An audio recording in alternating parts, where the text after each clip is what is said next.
Good afternoon, Marshall. Good afternoon, Stan. How you doing? I'm doing fine. Cheers.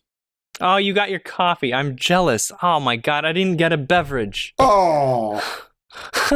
All I have is this. Look at how much I got left. Oh, you poor guy. Maybe we should postpone the podcast. Maybe we should just do it next week. I'll be right back. Okay. Well, that means you and me, we are here. You can see that Stan's chair is so empty. It sits there without Stan. It's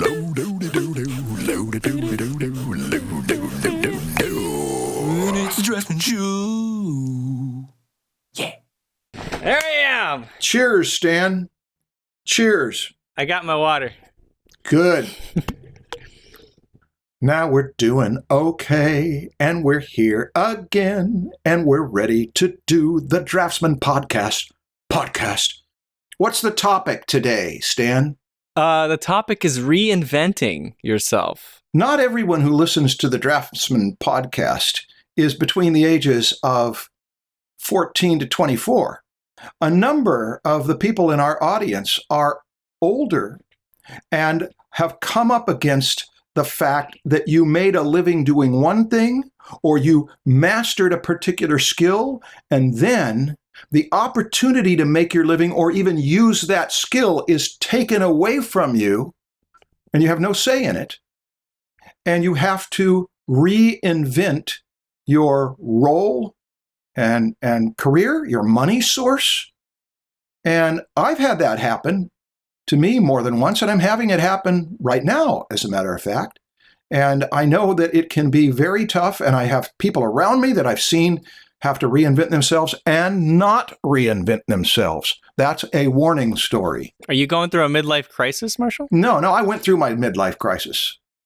How long ago? Oh, it was a 20-year midlife crisis. But we aren't here to talk about my midlife crisis as a midlife crisis. We're here to keep this focused on making a living in the arts. Sorry. I couldn't help myself. Continue, sorry. Back to the introduction part. Those people who are in the position of having to reinvent themselves may get a lot out of this, but I'll tell you, even if you're 18, you're going to have to reinvent yourself. Whatever you're doing that's working well now, count on it. There will come a point where people will say, that is so 2020s. It's going to be, it's going to change. And therefore, this would be something worthwhile to deal with, even if you're not at the point where you are dealing with it now. Awkward. Oh, are you done with your introduction? Yeah, I'm done with my introduction. Awkward. Okay, well, then let's move on to your midlife crisis. Okay, let's talk about my career crisis. Your what? My career crises. Maybe I should give the short version. Let me see if I can do a 1-minute version. And then we can unpack it later if we want to. The greatest reinvention that happens is the reinvention from student to professional, because you are used to it being one way, and now bigger stakes and having to get people to part with their money. That is a rough one. It was a rough one for me. It was one of the roughest times, actually. The second one was that I went from being a technical illustrator to doing some humorous work. I mean, I did jobs for Mad Magazine, and I did some other things that were work that was quite different from doing work for advertising agencies. And that didn't really pan out. I never made my living as a humorous illustrator. But I did segue from being an illustrator to being a teacher, which was a long segue and certainly was a kind of reinvention for branding and that kind of thing. And then from being a teacher in classrooms to being a teacher online. Those have been reinventions in my life, and each one of them is a story.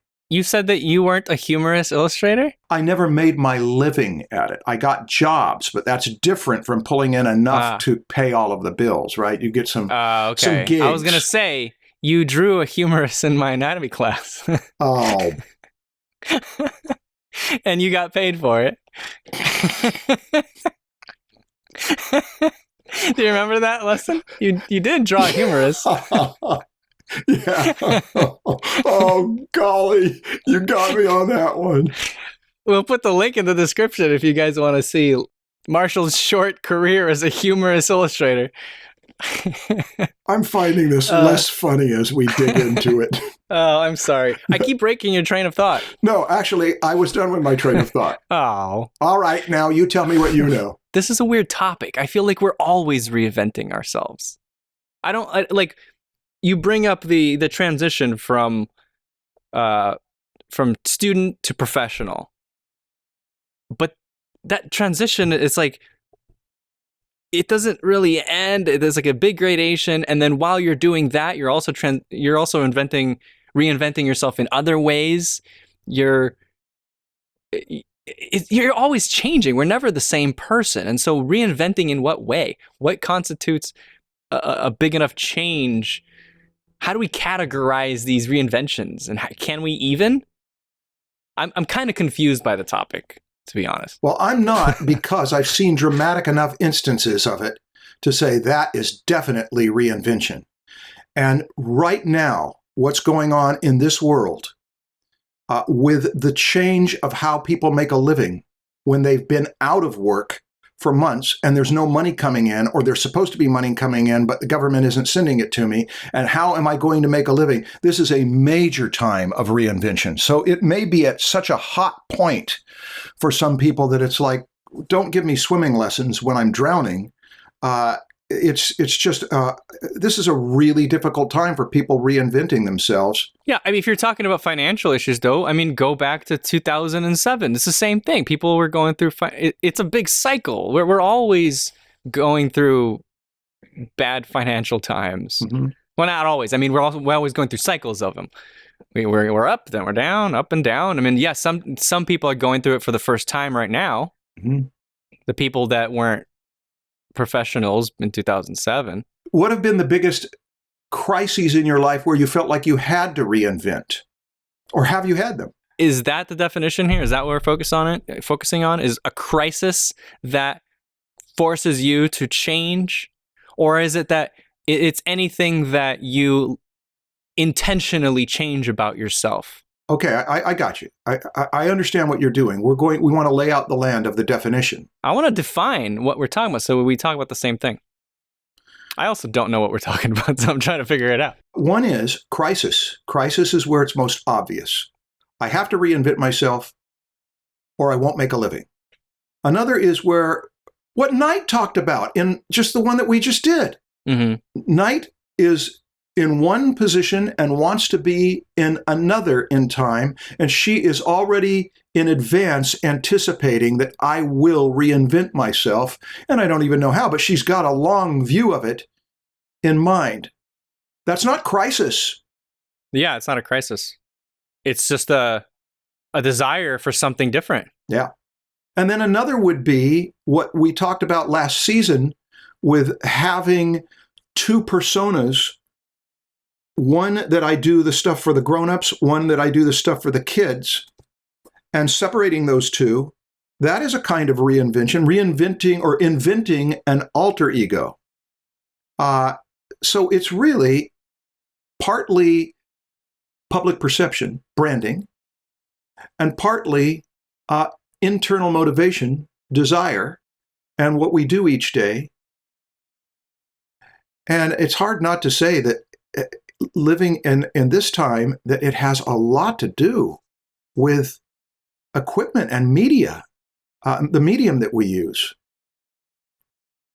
Okay, Stan, I'll let you keep thinking about reinventions in your life, but let me tell you, Let me tell you the major one of the most difficult ones. It happened in the 90s. It happened going from purely traditional media as an illustrator and making my living during it to phasing that out and going into digital. And every illustrator and every graphic designer, every art director, every company, every person making their living in the arts, it seemed, with some exceptions. Some people would sell watercolors at swap meets and that kind of thing. But everybody else had to go through this transition. And I had one colleague who I went to college with who refused to go digital. He didn't like digital. He didn't want to go digital. He kicked against it, and he lost his career It took 2 or 3 years for him to lose his career, but we all watched it happen, and we thought he isn't reinventing himself. The others of us were going through tons of adjustment and pain and trying to learn these programs and investing in equipment and finding out how it's different. And we actually got quite excited about it, which might be one of the secrets of reinventing yourself, is saying, I get to do a new thing. But it was enthusiasm for the new medium, as well as the need to have clients keep hiring us, that I think made the reinvention easier. Whereas my colleague who lost his profession, he just resisted and resisted and resisted. Okay, I think I see it now. So there's many different reasons for a reinvention, but you can categorize ones that are big enough in your life as a reinvention. One example is technology. You always have to keep up with it. You always have to change the way you do things so that you're not falling behind. Yeah. That's one. Another is a crisis. Something bad's happening and you gotta change in order to survive. Right. Another one is just you notice a weakness in yourself and you just want to grow personally just personal growth. Mm-hmm. Nothing bad has happened. It's not technology that changed it. You just want to grow as an individual. And so you reinvent yourself. Okay. So we've defined it. Okay. Now, where do we go from here? What do we do? Should I just give an example or I'm having what do you call that? Imposter syndrome? Imposter syndrome. Because you haven't reinvented yourself? Oh, I'm constantly, that's what I'm saying. I'm always changing myself. I've been addicted to self-improvement books since I was a teenager. I'm constantly trying to change. I feel like if I'm not changing, I'm bored. Even if you had nothing to say for the rest of this podcast, that to me would be a key to it. Yes, you have an attitude and a spirit of what's next. Hey. Yeah. What is the definition of creativity? Well, there'll be a lot of definitions, but one of them is to solve a problem in a way nobody else has solved, or we could say not to just to invent, but to, in some cases, reinvent with a new and better approach to it. So yeah, you are embodying, and you have, to me, embodied the spirit of being on the cutting edge. What's happening next? You've been ahead of the curve, way ahead of the curve with me. In fact, I've followed behind you on this curve. What are you talking about? I mean, that I did teach online 10 years ago, and I was trying to produce digital content. But when I saw what you were doing, I thought, okay, well, if I can be in the wake of what Stan is doing, at least the wake will be a really good thing for me. And it has been. And you are a person who does not even think of it as reinventing. You're just charging forward with what you're doing. So yeah. Yeah, I don't think when we brought up this topic, I was having a hard time figuring out, like, when did I reinvent myself? And it's just because I'm always doing it. It's like it's not any one thing. I mean, I can probably think of some category. I could point to some things and be like, yeah, that was a transition. Like having kids, obviously. I had to reinvent myself from being focused on myself to being focused on now a baby. Yeah. That's a big change in the way you think, the way you look at other human beings. Yeah. It depends on who you were before being a parent, but to me, it was a big change. I was always focused on me. What do I do? How do I improve myself? How do I grow as a person? How do I make more money? How do I become a better teacher, better artist, whatever? It's me. Do you know what thin slicing is? Did you read Malcolm Gladwell's Blink? I read the book, but I don't remember that word. Can you remind me? Thin slicing is that you do not need to do deep analysis for some things. You only need the thinnest slice, just the thinnest strand of DNA, and you can tell a lot about a thing. And it's when you have a sense impression about a person or a sense impression about a situation, that can sometimes yield the most insight because of the way fractals work. You've got a shape of a universe and you've got a shape of a molecule, and they have things in common. Now, the reason I bring it up is because when it comes to a person who will reinvent, you can almost that fast tell that this person's energy is one who, when reinvention happens, they're going to be ready for it. And another person's energy is that they're going to dread it. And I sense that you are in that first category, is that, come on, bring it on. I'm ready. Let's have fun with this. And another person is going to have many more barriers and self-protection mechanisms up. So that becomes part of the success of reinventing is, do you run away from it? If you run away from it, it's going to get you eventually. Or do you take it on and bring energy to it? The letter you got from, is it Milan? Yes. Read what Milan said. Hi, Stan. He doesn't mention you, Marshall. Well, it's okay. I'm listening. I'm such a dick. I'll reinvent myself eventually. I'm sorry. It might be punishment for having mispronounced his name if I did, but we'll see.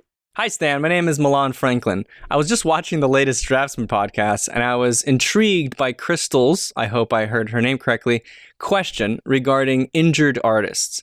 I know this is a bit after the fact, but I believe I may be able to help. He sure can. Just wait. Back in 2011, while deployed in Afghanistan, I was injured after stepping on an IED while on patrol. This resulted in the loss of both legs, as well as 2 fingers on my dominant hand. I had to develop a completely new grip and initially struggled to hold a fork or spoon, let alone a pencil. Additionally, my middle finger was reconstructed, and to this day can only articulate my knuckle due to severe scarring and damage around my phalanges. When I first started to draw again, I had issues similar to what Crystal described. I could hardly hang on to the pencil, and my middle finger would seize up every 5 minutes or so, and I would have to physically grab my finger and bend it back into extension, which hurt like hell. I thought the way you both handled the question was excellent, but I thought it might help Crystal and hopefully others with similar limitations to hear from someone who copes with similar challenges on a daily basis. The fact that he says similar challenges is... wow. Yeah. It shows his personality. Yeah, it's a thin slice of Milan. Yeah, there you go. That's a great example. Every challenge is different, and every person is going to have to deal with their own limitations and struggles. But you'd be amazed at what the human body is capable of overcoming, adapting to. I don't personally deal with carpal tunnel like she mentioned, but when it comes to scarring due to physical trauma or surgery, it's actually beneficial to use the affected area or even massage the tissue within reason. Doing so can help to break up the scar tissue, relieve pain, and potentially increase mobility or strength. Obviously, listen to your doctors, and if I can say anything, to not overdo it. I can tell you firsthand that pushing too hard will only exacerbate the problem. Listen to your body and choose your battles carefully. Pursuing a career as an artist is hard enough as it is, let alone doing it with a disability, injury, or other limitations. Don't put yourself at a further disadvantage by losing the mental game. Maintain a healthy, balanced diet. Cannot stress that enough.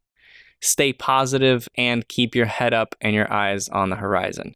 Do this and you will overcome anything. He says, Crystal, good luck. I wish you the best and truly hope this helps. Milan. He attached some images.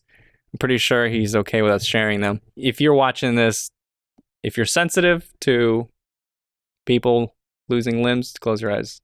Yeah. Okay, you can open them again. Yeah. Oh, man. I mean, it's an inspiring story. It's great to personally, when I read that, I was like, wow, it's great to know that even if that happens, it's possible to be so positive about things. Yeah. You know, it was kind of like, cool. Like, it made me not afraid of things happening to me a little bit less.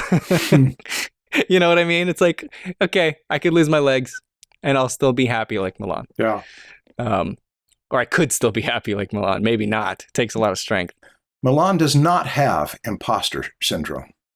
No. This is where someone who comes from that extreme, a loss, and then makes the comparison to another person who has a lot of pain, and rather than minimizing it, says, yeah, I know what it's like, and then connects and offers that kind of encouragement is admirable, and good comes out of what you've done. Yeah, that was a powerful letter.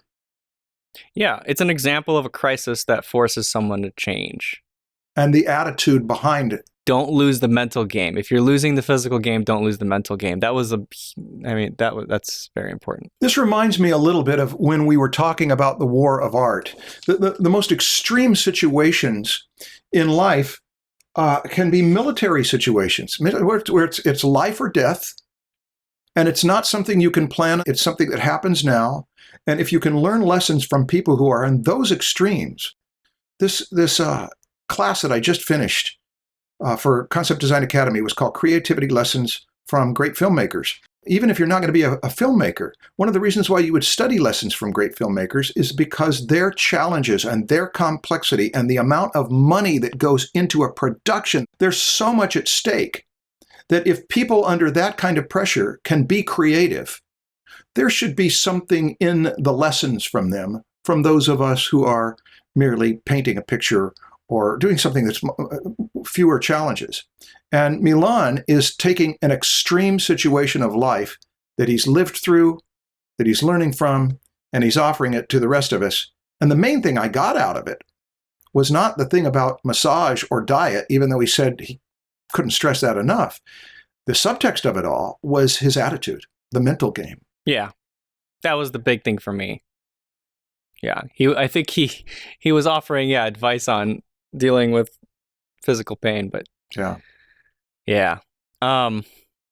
Okay, so where do we go? I mean, do you have any advice for people that are in the process of reinventing themselves, whether it's from a crisis or because of technological change? I mean, other than, stay positive and that, but what do you do when okay, I have to reinvent myself? Are there any things that you begin doing? Does it start with research? Does it start in meditation and trying to figure out what you really want and finding purpose? What do you do when you're changing yourself? I can't say that I've sat down and thought about it, but when you're asking me, something is coming to me, and it does not have to do with research, and it does not have to do with really so much planning. It's something that happened a little over 3 years ago, is that I had to move out of a house that I'd been in for 21 years. And it was it was about a 2 to 3 month move, expensive, really difficult move. But what happened is that oh, poor baby, you're going from Laguna Beach to Southern California. I know. From one sunny I know. Oh, so difficult. I went from living 20 miles from the beach to 23 miles from the beach. I got a hangnail, and you cannot imagine the pain of that hangnail. Those boxes were heavy. Should I go on? Yes, please. Okay. I'm sorry again. Thank you, though. You're helping me put it in context. Yeah. Here is the thing about that move, because I had rooms that were filled with boxes that the rooms couldn't even be used. But here is the thing that happened. I recognized you don't have any choice in this. You have to do this. Now, get to it. And there was an urgency that every day there is going to be stuff to do. It's going to be physical as well as sitting down and planning things out on paper. I think that the thing that made the biggest difference is that I had a task that was bigger than I wanted to face, but I had no choice to face it. So the adrenaline rush or the energy or the sense of crisis is the thing that kicked me into it. And that's not advice. That's just the thing that I noticed made the biggest difference. And it was also one of the most pivotal things to pull me out of midlife crisis. That kind of ended it. Is that you're going to have a 2 or 3 month project that you don't want to do, and you have to do it. So go. All right. Not comfortable. Not something I want to do. but I have to do it. That's the only insight that I have to offer right now. I've got a couple other thoughts, but was there at any point that you became excited about the move? That it offered you like a new start to stuff, or no, it was just like, no, it was bad in every way? Not while it was happening. Okay. And I think I told you that I refused because I fell in love with a house that I was in and a neighborhood I was in for 21 years, and then recognized I don't have any choice. I have to leave this. I decided that I would not fall in love with where I live right now because it could happen again. Oh, no. Oh, come on, Marshall. That's like a 20-year-old I know. That got his heart broken. I know. And now he's like, I will never fall in love again. That's exactly what it was like. Marshall, you got your whole life ahead of you. Fall in love with your house. Well, it happened when I started eating fruit off of those trees in the backyard. Oh, you fell in love. That's what happened. I didn't know that was going to happen. I refused to fall in love, but then you start to eat this fruit. Yeah. And look at that tree and think, now I'm starting to see why people connect to the land, but that has nothing to do with this. There was not a single time in that 2 to 3 months that I felt positive about it. I don't think there was a 10-second point where I felt positive about it. I felt... Do you think that if you had read Milan's email during that time, you would have had an easier time going through that? I don't know that, because sometimes when a person is in any kind of emotional crisis, anything you read, anything anybody tells you doesn't make the difference. But the thing that made the difference was to actually go through it, to actually recognize the situation I got myself in, the amount of stuff I owned, the way too many thousands of books that I owned. Yeah, I acquired like 30 of yours. Yeah, well, yeah, and I got rid of about 1,500 of them. And, oh my God. And still have a great number of them. So now these are silly problems when you pull the camera back. You know, one of my polo ponies wasn't feeding well, and I lost $1 million out of my $6 billion. My swimming pool is like 5 or 6 inches lower than it should be because of this damn water shortage. I know. I lost 1,500 books. Oh, Marshall, you had 1,500 books? Stan, sometimes a hangnail really does hurt. You need to adopt some of Milan's attitude. Hangnails hurt more than broken bones sometimes, and I've had both. Yeah. Hey, everybody who's watching this, who you are struggling with paying your bills, I apologize. I apologize for my insensitivity. No, I'm just making fun of you, Marshall. Your story was useful. Rightly so. I'm just having a good time because I have nothing to offer in this episode other than maybe some humor. The only thing that made a difference was to go through it and then to reassess and then think, okay, I did something that I had decided 20 years ago I never wanted to do. And then it kept looming and looming and looming, had to do it. And I don't know that there's any advice. Some students that were important in my life and have been important since, when they were in their early 20s, got together with me and said, we'd like to talk with you more because you seem like you've got a lot of life experience, which at that time I was about 40. And I was about 40 or so. And they said, you got a lot of life experience. We think there's a good deal we could learn from you. And I said, you're going to have life experience. You give it 10 years, 15 years, or 20 years, and you're going to have life experience. So you will learn from that. And how much somebody older can help with that, they can. But the thing that you really learn from is that you go through this next stage. Quick shout out to BetterHelp for sponsoring today's episode. Therapy is a great way to maintain and improve your mental health. And with BetterHelp, they've put therapy within reach to anyone with a smartphone.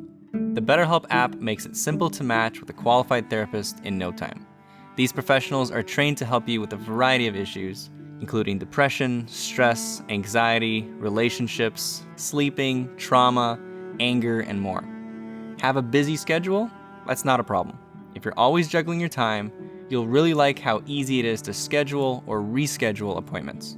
There's no calling into the office to talk with the secretary, trying to figure out a time that works best for you and your therapist.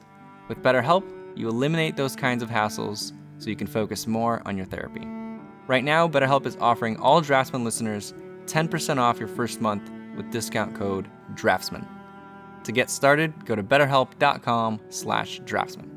Simply fill out a questionnaire to help them assess your needs and get matched with a counselor you'll love.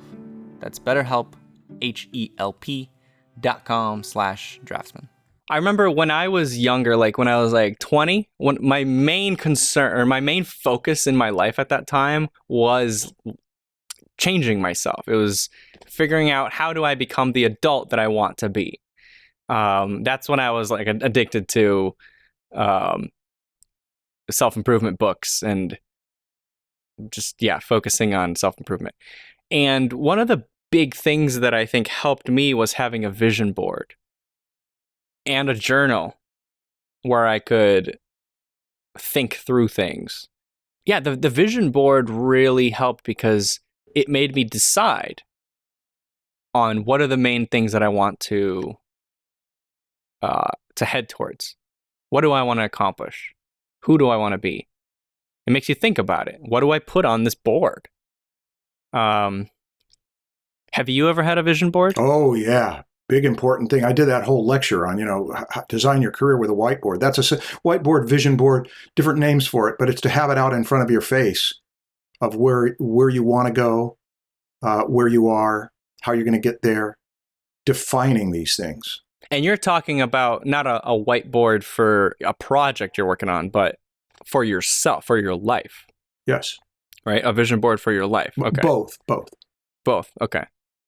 Yeah, I think it really helps. And not just for that initial process of figuring it out, but also as a constant reminder to yourself.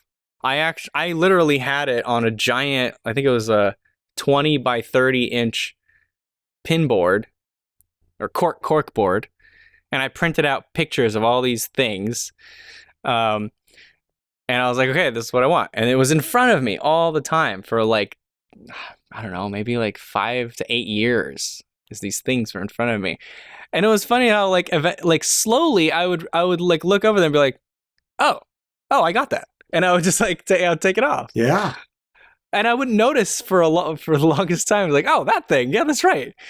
And it would just kind of happen. And it was like, it was there. I was seeing these things. It was a constant reminder. This is who I want to be. This is what I want to head towards. So vision boards, if you're reinventing yourself, figure it out. How are you going to reinvent yourself? And then figure out a way to constantly remind yourself of that so you don't get lost. It's easy to forget. You do a day or a week of brainstorming and you have these ideas and then life happens and you forget. I'd add something into that. When my son was in a driving school, they cited research that found out that what you look at, to not look at the accident or the thing you're trying to avoid, to look away from it because your body tends to go where you're looking. Yeah. And regarding vision boards, in Bob Iger's book, toward the end of the book, he had talked about how Steve Jobs, when he went into a meeting with him, Steve Jobs used whiteboards to solve problems. And he describes what that was like. This book came out in 2019. Back in 2014, I did a lecture on design your career with a whiteboard because I had found that is one of the most valuable ways to solve creative problems that I knew and that I know. And at the end of the book, Iger talks about how when he had to restructure the Disney Corporation, he had not used a whiteboard in years since he'd been in Steve Jobs' office. So he got out a whiteboard, and I think it was in a matter of a night, using a whiteboard, that he restructured the entire Disney Corporation. This means all of it: animation and products and theme parks and their channel, everything. And he found a way to break it up into 3 parts, and he found it in a short amount of time because he had it out in front of him. So it's a big argument for a vision board, a whiteboard, a vertical surface, a thing that you have a dialogue with. Yeah, I do think that that's as important as almost any tool that you could use in reinventing yourself. Yeah.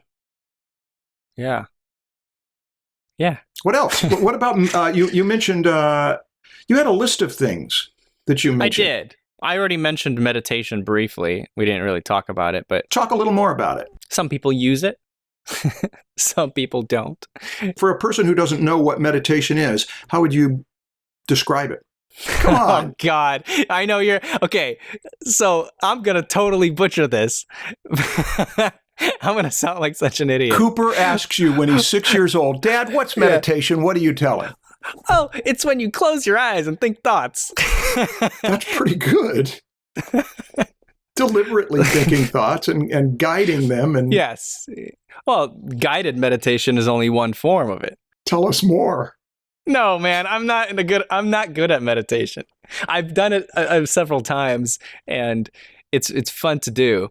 But for me, the best meditation is actually not the one people usually think of as meditation, where you sit down and you close your eyes and you try to clear your mind. For me, it's more of like getting away, going for a walk, and clearing my mind that way.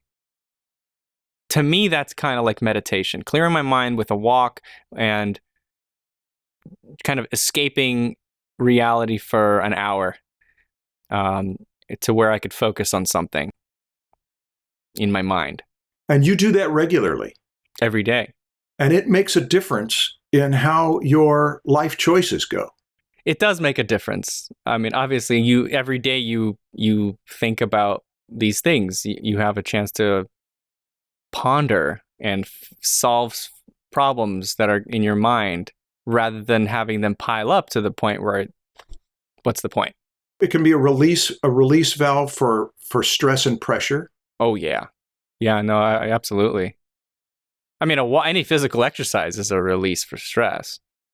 A walk is one as well. But it's a time to ponder and consider options, too, where you're not in a hurry. You can really look at them and say, are you the one? Are you not the one? The decision that I want to go, the direction I can go. Yeah. And when people go for a walk, it's, there were times when I would go for a walk and I would just play a podcast regularly. I would listen to something, so I would be in consumption mode. Mm-hmm. And those are not as valuable as going for a walk when you're not listening to someone else speak. You're just in your own head. So now I alternate. Sometimes if there's something I want to think about, I'll just play some music. And other times when I really don't feel like thinking about stuff, or I'm tired and I just want to listen to a podcast and just relax a little bit. And that's more of a stress relief thing. Well, here's how this, I think, relates to reinventing. Reinventing, if it's not something you're thinking about in crisis right now, is something that, since it's going to happen anyway, it's hard to reinvent rapidly. It's hard to change everything around in a matter of a week or a month. It almost always happens in increments. It almost always happens in getting prepared for it. And that's why getting a longer view, not just what's happening this week or this month or even this year, but to get the longer view, getting the context of where you're going from and to and what it's going to take. Do you meditate? I make a short drive to a lake around here. Yeah. And it takes an hour and a half to walk around that lake. It's one you and I walked in that area. Oh, that lake with all the poop, the duck poop. Goose, not duck. Goose? Oh, okay. They were geese, yeah. Yeah, okay. I walk around that lake about 4 or 5 times a week, and sometimes often with nothing to listen to, but just to walk around it and observe trees and leaves, and to pull leaves off of trees and crush them and smell them and eat them. There is something about concentrating on the walk and the things around me that I find I come away from it feeling better. And here's one of the interesting things about the patience and the increments thing. If I never used to smell leaves, I just wasn't around enough plants to do it. But if there's a sensation that I should be able to pull this leaf off the tree, smell it, and it'll change my life. It's not going to do that. But when you do that about 15 or 20 or 30 times in an hour and a half and start to get in touch with these trees, there is something that evening you feel better. And in doing it 5 times a week, that week I start to feel better and start to feel more in touch with the land around me. And so the thing I'm learning from it is that any expectation that it's going to be like crack cocaine is a false expectation. Well, this took a turn. But an expectation that small bits accumulatively over a long period of time can make a significant difference is part of why we prepare for when we will reinvent next. How am I making little contributions? How am I pulling in little bits of information about how my career will change in a year or 5 from now? I think that's probably the wisest long-range wisdom, is to figure it's going to change. How am I getting ready for it? Yeah. And meditation as a formal practice has reminded me not to listen to a lecture while I'm going on those walks every time. To have time where all it is to pay attention to this physical environment and appreciate it. Concentrate on that. Let my mind wander, but remind myself why I'm here. I'm trying to get in touch with this land. I think I'm done. You mentioned journaling, though. I did. I already talked about it. Not at length. Yeah. Journaling is probably as important as a whiteboard, or at least for some people it will be. Journaling. I think you've done a lot more journaling than me. Mm-hmm. I've done journaling in increments in my life. Uh-huh. I've never had a long period of time where I was journaling. But every time I did it, it was very useful. There was a time when I was younger in my 20s where I did it for a while, and it helped me figure out the next 10 years of my life. Yeah. It set me on a path because I was able to analyze my thoughts, write them down. Writing them down kind of makes you think through them a little bit more. Yeah. It makes you analyze it. Like, wait, I'm actually writing this? It's not just a thought? Is this a good thought?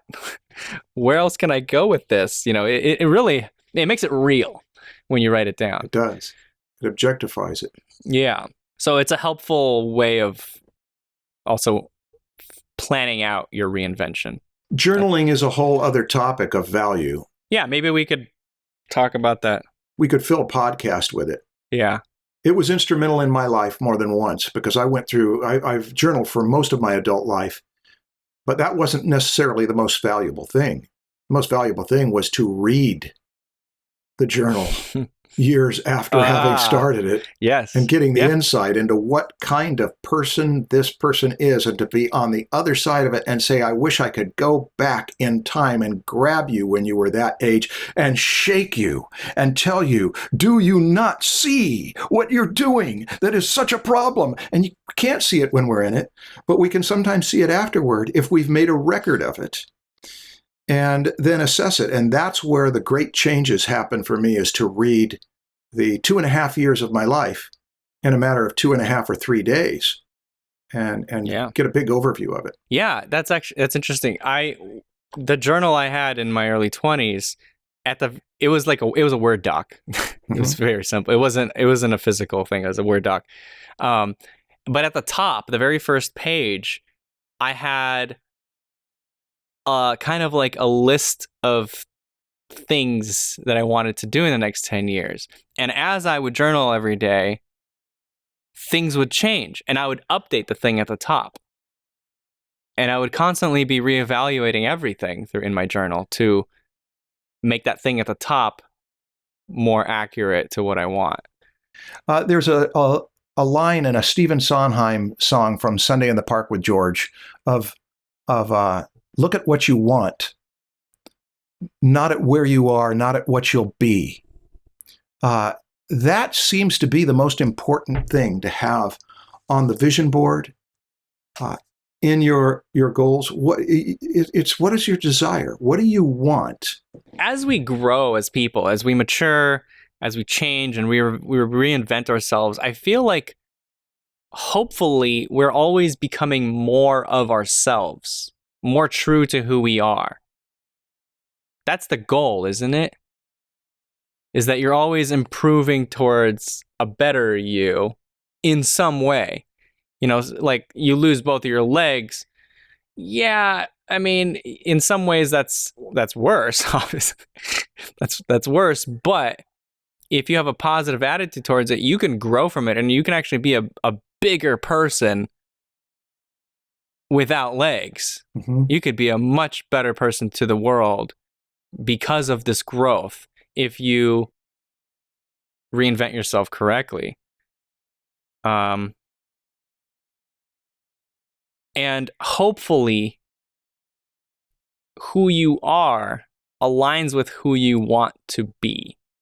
There was a book that came out in 1970 by a thinker named Alvin Toffler called Future Shock. I didn't read it. 10 years later, he came out with another one called The Third Wave. It was a big macro view of culture and how we go from agricultural to industrial to now what we are in this third wave. And Future Shock had to do with the fact that so much anxiety in the modern world comes from the fact that we have change forced on us. Now, I don't remember whether it was content of his book or whether it was all the discussion around Alvin Toffler's book. But I do remember when I was in high school and college, one of the main lessons that got into the culture from his observations is that the greatest skill you can have for the future is not to learn how to program on the computer, and not how to learn electronics, and not any one specific thing. The greatest skill you could have would be the ability to adapt, the ability to change, because change will happen more and more frequently, which it certainly has since 1970. So if there was any core skill, according to the wisdom of the last, that's been 50 years ago, the last half century. It's that if you want to keep your profession and keep moving forward, that taking on the skill of adaptability and saying, what's next? Watch me change and meet it like a dance partner who, when someone changes the rhythm of the dance, changes the moves of the dance, watch me adjust to it. It's the improvisationalist's maxim of yes and. Do you know about that? Yeah, it's improv 101 right there, right? Yeah. There's one thing for sure. We're all going to be dealing with this subject in the next months and years. This is relevant. And maybe it started a dialogue. Well, speaking of change, did you know that I could change the color of the Draftsmen sign? Yeah, I did. You did? Kinda. Look at that. Look at that. How magical. Look at that. I'm just keeping on that. It's not doing it for me. No. You don't like the strobe, the flashing? I don't like that one. Well, you don't have the remote, Marshall. I'm the one with the remote.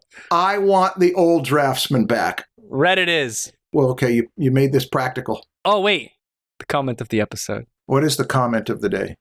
Okay, the comment of the day is, how are you currently reinventing yourself? Or did you recently reinvent yourself, and in what way? Okay, Stan, what are we going to do next? Oh, I don't know. Let's read Art and Fear. We said we were going to do that, and we haven't done it. Sounds good. And I'll read it the day before we record. I'm just kidding. Art and Fear, no cliff notes. You read the actual book. This is your assignment. All right, Marshall. All right. Thank you, Stan. It was nice talking to you. You too. The suffering of my life of 3 months of moving. Did you have to pick up the boxes yourself? No, we hired movers, but I did a lot of the boxes. Oh, I love that. I don't want to pitch that it was physically difficult. It was emotionally difficult. It was emotionally difficult. Yeah. Thanks for your compassion. I have none. I know. It looks like you're living in a really nice neighborhood, Marshall. My car broke down at that time too. My car died. My car that I'd had for a decade. Oh no! Did you end up getting a new car? Shut up. Is it nice? It's what not kind of a car Tesla. did you get? Shut the hell up. I won. I'm not complaining. I'm not complaining about my car. The competing, cushy, middle-class guys got in a contest. I won. I've never felt so good at the end of a podcast as I do right now. And I was feeling so bad 3 minutes ago. Oh, this is wonderful. Great. All right. Okay. See y'all. Nice talking to you, Marshall. You too, Stan.